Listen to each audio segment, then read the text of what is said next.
ఆ, ఒక హస్బెండ్ ఒక వైఫ్ ఉన్నారట ఎక్కడున్నారు? అడవిలో. ఓకే. అడవిలోనే ఎక్కడో. మ్మ్. హస్బెండ్ వచ్చి కొంచెం థింకర్ టైప్ అంట. ఓకే. తను డైలీ వర్క్ వెళ్తున్నప్పుడు ఏదన్నా సరే వైఫ్ రూల్స్ అన్ని చెప్పేసి పంపిస్తుంది. నువ్వు ఇలా చేయాలి, ఇలా చేయకూడదు అని. లైక్ తనకి ఏం చేయాలి, ఏం చేయకూడదు అని ఆలోచించేంత కెపాసిటీ లేదు. ఓకే. లైక్ అన్ని ఇన్స్ట్రక్ట్ చేసి పంపిస్తుంది. ఓకే, తెలివి తక్కువ వాడా? తెలివి తక్కువ వాడు. ఓకే. సో అలా తెలివి తక్కువ వాడు, తెలివైన భార్య అడవిలో మంచిగా తిట్టుకుంటూ కొట్టుకుంటూ ఎంజాయ్ చేస్తున్నారు. ఒక రోజు ఏమైందంటే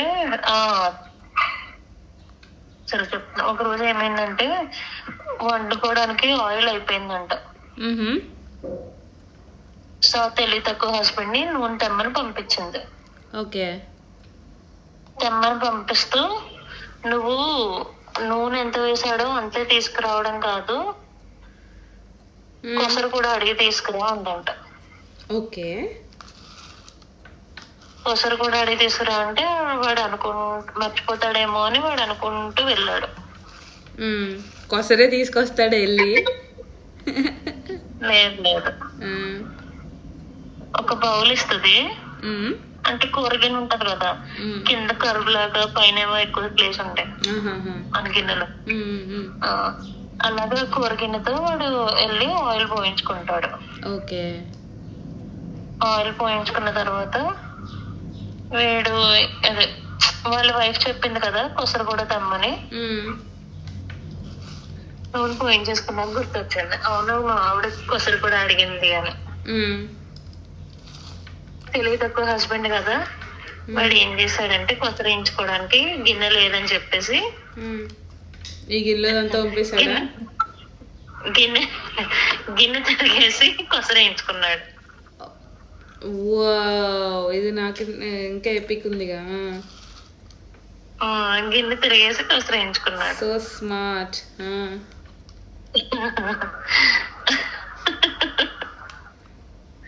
కొసరు వేయించుకుని వైఫ్ దగ్గరికి, అబ్బా నేను చెప్పిన పని చాలా బాగా చేశాను, నా వైఫ్ ఈ రోజు మెచ్చుకుంటుంది అని హ్యాపీగా ఇంటికి వెళ్తున్నాడు.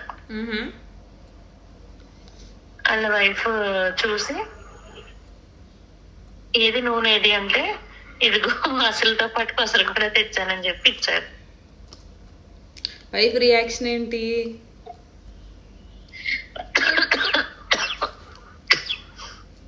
వైఫ్ రియాక్షన్ ఏముంటది, మన అమ్మలాగే ఉంటది, బాగా దుబ్బులు పెట్టి ఇచ్చేసి, అలాగే ఏ పని చెప్పినా కూడా తను కొంచెం తిక్కమక్కగా తింగర్గా ఇలాగే చేసేవాడట. ఇదేదో పరమానంద శిష్యుల స్టోరీ ఫస్ట్ యాక్ట్ ఇదనమాట. ఓకే. సో ఇది కథలాగా బాగా ఫేమస్ అయింది. కానీ ఇది నాకు తెలియదు. కానీ పరమానంద శిష్యుల స్టోరీస్ తెలుసా నీకు? పరమానంద శిష్యుల? అవును, వాళ్ళ స్టోరీస్లో వన్ ఆఫ్ ది స్టోరీ నాకు గుర్తున్నది, నేను చెప్తా విను, నీకు తెలిసి ఉండొచ్చు మోస్ట్లీ. వాళ్ళు వాళ్ళు ఎందుకు చేరారు ఏంటి అనేది గుర్తులేదు, కానీ ఒకసారి చదివితే గుర్తుకొస్తుంది. వాళ్ళు పరమానందయ్య వీళ్ళని శిష్యుల కింద యాక్సెప్ట్ చేస్తారు. 12 మందో 11 మందో వాళ్ళు, కరెక్ట్గా గుర్తులేదు అది. అయితే వాళ్ళు ఏంటంటే పరమ శుద్ధ బుద్ధి లేకుండా లైక్ వీళ్ళలాగే ఆలోచిస్తుంటారనమాట. అసలు బుర్ర వాడరు. వాళ్ళకి ఏదో శాపం వస్తుంది యాక్చువల్ గానీ, అందుకని అలా తయారవుతారు వాళ్ళు. సో ఈయన దగ్గర జాయిన్ అయిన తర్వాత ఈయన ఇంకెవరు ఉంచుకోలేరో ఏదో జాలి పడతాడు వాళ్ళ మీద, పడి ఆయన పెట్టుకుని ఒక రోజు పురాణాలు అవి చెప్తూ ఉంటాడు అనమాట ఆయన వీళ్ళకి. సో దాంట్లో ఒకరోజు రామాయణం చెప్తారు. రామాయణం చెప్తూ దాంట్లో ఈ స్టోరీ ఉంటుంది కదా, లంకా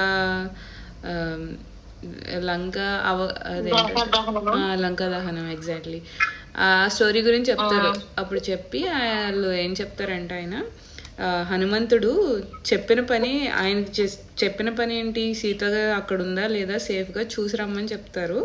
కానీ హనుమంతుడు ఆ పని కంటే ఎక్కువ చేస్తాడు, లంకని దహనం చేసి వస్తాడు అని చెప్పేసి చెప్తారు. తెలివైన వాళ్ళు ఎవరన్నా ఇలా చేస్తారు అని సమ్ ఎగ్జాంపుల్ ఇస్తారనమాట, చెప్పింది కాకుండా ఇంకా ఎక్కువ చేసి రావడం. సో వీళ్ళు ఏం చేస్తారు, సరే ఓకే అయితే అని చెప్పి వినేసి కాదు ఊరుకుంటారు.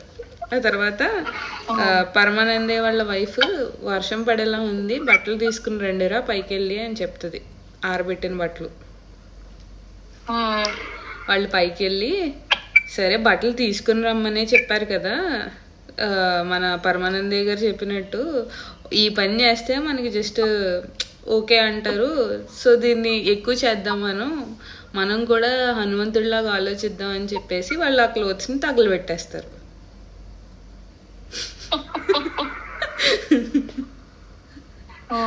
పరమానందే వాళ్ళతో వేగలేక తల బాదుకుంటాడు, అరే నేను ఎందుకు చెప్పాను రా ఈ స్టోరీ. ఇది పరమానందే శిష్యుల స్టోరీ బాగా ఇంట్రెస్టింగ్గా ఉంటాయి. అవును.